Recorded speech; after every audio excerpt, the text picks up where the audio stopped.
It was just another day in my small town, and I decided to go to my favorite thrift store. I always loved the thrill of finding unique treasures among the piles of old clothes and forgotten trinkets. Little did I know that my peaceful thrifting experience would be disrupted by a woman with an entitled attitude. As I walked around the store, I noticed a woman with a sour expression on her face, throwing clothes around without a care in the world. She seemed annoyed that she couldn't find what she was looking for. I paid her no mind and continued my search for hidden gems. But then I heard her say something that made my blood boil. I deserve to find something good in here. These peasants don't know what they're doing. I couldn't believe it. Who did she think she was? I decided to confront her, but before I could say anything, she grabbed a dress from my hand.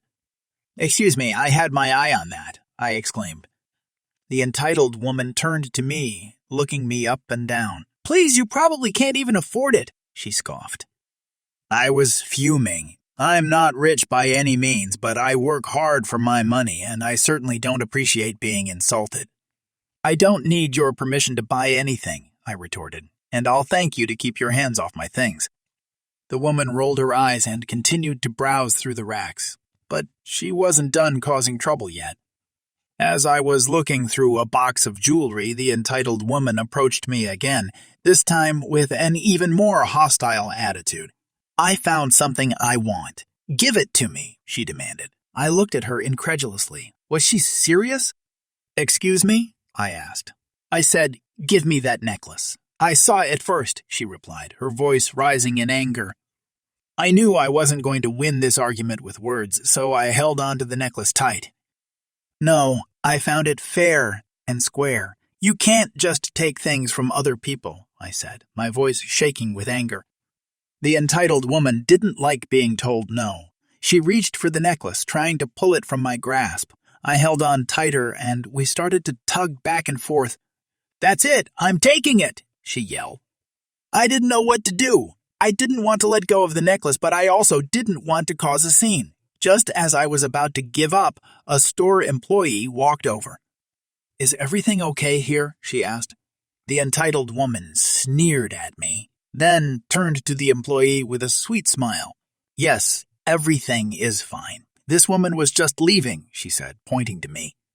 I was taken aback. How dare she lie like that? But before I could say anything, the employee spoke up. "Ma'am, I'm going to have to ask you to leave. We don't tolerate aggressive behavior in our store," she said sternly. The entitled woman huffed and puffed, but eventually left the store empty-handed. I was relieved, but also shaken up. I never expected to have an encounter like that in a thrift store of all places. As I left the store, I couldn't help but wonder what had made that woman so entitled and rude. Maybe she was having a bad day, or maybe she was just a terrible person. Whatever the reason, I was glad I stood my ground and didn't let her walk all over me. As I walked away, I heard the entitled woman's voice echo in my head. "These peasants don't know what they're doing." I shook my head, trying to clear the negative thoughts. I didn't want her words to affect me anymore. Instead, I reminded myself of all the amazing finds I had scored at that thrift store over the years. Each piece of clothing or jewelry had its own unique story, and I felt proud to have given them a new home. As I walked down the street, I couldn't help but chuckle to myself. The entitled woman may have tried to take what she wanted by force, but she ultimately left empty-handed. It just goes to show that karma always has a way of coming back around. I arrived back at my apartment feeling grateful for the experience. It had reminded me to stand up for myself and not let anyone else dictate how I feel or act. Plus, it made for a great story to share with my friend. Just this morning, as I was finishing up my shift as a night receptionist at a 4-star family-style hotel, I had an encounter with Karen, her partner, and their dog. They were on their way to the breakfast room, which leads past the front desk, where I informed them that dogs are not allowed in our carpeted breakfast room and kindly asked them to consider leaving their furry friend in the room or eating breakfast in the lobby or their room. Karen, a middle-aged woman with a bob haircut and an air of entitlement, immediately exploded on me. She started shouting, "Are you kidding me? This is a dog-friendly hotel. My dog goes everywhere with me. I politely explained that while we do allow dogs on one floor of the hotel and one of the restaurants, the breakfast room is not dog-friendly due to reasons such as allergies or phobias of other guests and food safety. I also apologized for any miscommunication that may have occurred at check-in, although we usually inform guests with dogs about this policy upon arrival. Karen wasn't having it. She raised her voice even higher and started hurling insults at me. "This is ridiculous! I demand to speak to your manager right now. I paid good money for this room, and I have every right to bring my dog wherever I please." I remained calm and professional and informed Karen that I would be happy to inform my manager of her request, but a refund was not an option. Her dog, a long-haired mutt, was not on a leash and was roaming around the lobby barking and disturbing other guests. It was clear that the dog was not a trained service animal and was not fit to be in the breakfast room. Karen's partner stood by and said nothing while his partner continued to berate me. I could feel the eyes of other guests on me, and I did my best to diffuse the situation. In the end, I informed my manager of Karen's request for a refund, and I am almost certain that it will be denied. As I clocked out and headed home, I couldn't help but shake my head and laugh at the absurdity of the situation. Some people really do think they are above the rules, even when they are staying in someone else's property.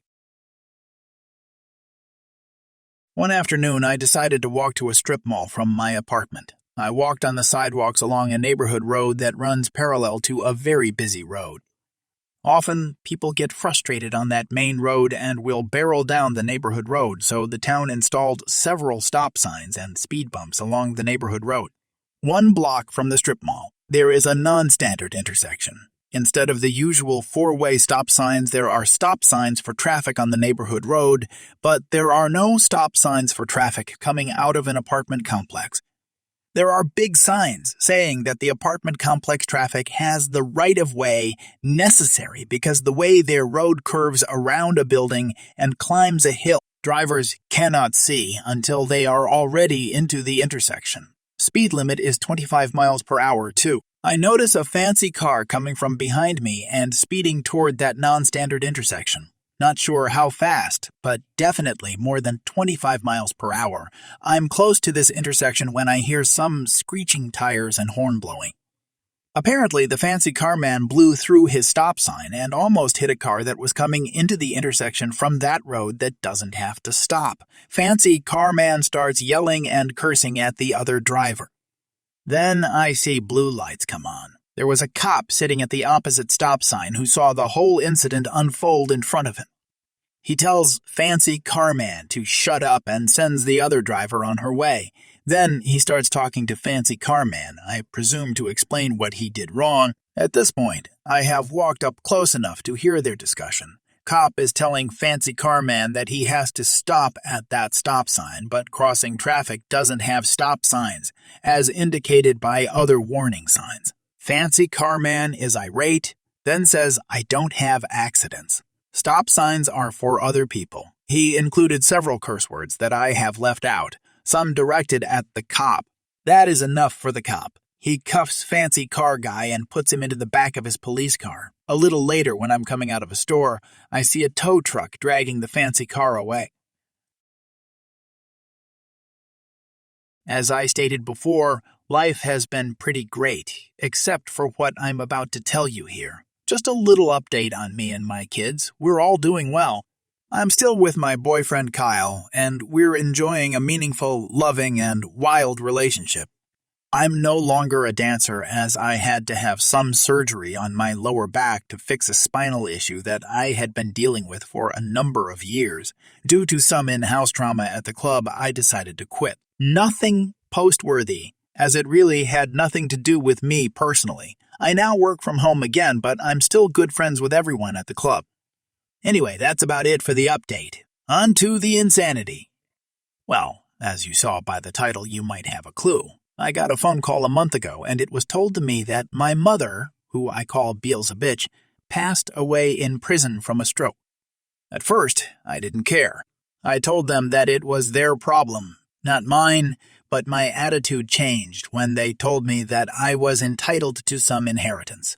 That threw me for a loop. Beelzebub never had a will, so whatever she had in finances and assets was to be split between me and my two siblings. Apparently, she has been dead for over 4 months, and I was only just informed about it. Trippy. I became unhinged when I heard the number. From the deaths of my grandparents, this which was sitting on nearly $500K. I had assumed she squandered the money to pay for her own bullcrap during the years I still lived with her, which was why she always demanded money from me, but no, she never touched it and just lived off Social Security, whatever she could get from relatives and my income up until I moved out. I was seething. Not only did she have the money to pay her own bills, but she took so much money from me over the years, and all of the bullshit she put me through, all because of her own greed and narcissism. I was furious. In total, she had the $500K, the house, and my grandparents' house in assets. A lawyer was assigned to her estate recently to work everything out, and she spoke with my siblings about their shares. Because they are also in jail, they want me to be the one to handle it all. So I had to take time off work and go back to my old state to handle everything. I visited my siblings in jail, and we talked. They both acknowledged that Beelzebub had destroyed their lives in many ways and manipulated them into treating me like crap. I learned the reason behind why Beelzebub had it out for me. I was the only one that worked hard to succeed in life. My siblings were both lazy and just gave in whenever she snapped her fingers. Not me. I was the better child, and she resented me for it. She saw I was going to surpass her in life, and it bothered her. She did love my son, but it was a love that was built on a foundation of jealousy and bitterness that she felt for me. Not healthy. I chose to have her cremated, as I wasn't going to plan some elaborate funeral for the woman who tried to destroy my life and kidnap my ducking kid. Her ashes were dumped into the nearest body of water, eliminating her from existence. Farewell, Beelzebub. My siblings asked me to hold their shares until they were released. They both apologized and said they won't be a bother to me once they are. I told them it was no trouble and that I forgive them. Maybe we can work on some form of a familial relationship once they are out. Maybe. I'm very skeptical. I decided to give them both the houses and their shares of the money once they are free. I have no desire to live in my old state again so close to my ex-husband. I set up a bank account and put their shares into it, and it'll sit there until they are free. The house keys are in a safety deposit box at the bank, along with the house deeds and some other heirlooms I don't want for myself. I was able to go into my old house and collect a few things I had left behind when I moved. On to the drama. A few of my shitty relatives had learned about Beelzebub dying and filed in small claims court to sue me for a cut of the inheritance. Apparently, Beelzebub had borrowed a lot of money from them and never paid it back, so they were going to go after me for it. The judge dismissed their cases because there was no contract, and because Beelzebub is dead, there was no way to determine if their claims were true or not. If they had simply asked me, I would have given them some of the money, but now because they tried suing me, I'm keeping the cash out of ducking spite. One of them even tried to get their claim on ducking Judge Judy, but it didn't work. I guess Judge Judy had better crap to do. No, woman, I will not appear on national television so you can get some petty revenge against me for something my mother did. F you. This relative who is a cousin has been all over Facebook threatening me for the better part of a week. She is making claims against me that I am abusing my children, threatening to call CPS, that I stole from her, and a bunch of other crap that the other relatives are trying to question me over. I sent her a very direct message that if she didn't tell the truth, I would be sending the screenshots to her employer and filing against her in small claims court. I reminded her that her case was thrown out because she can't get blood from a turnip. Beelzebub borrowed money. Sorry, but that isn't my problem. She was forced to tell the truth, and now many of my relatives won't talk to her. Mind you, most of them are shitty, so they get no points for the minor amounts of integrity.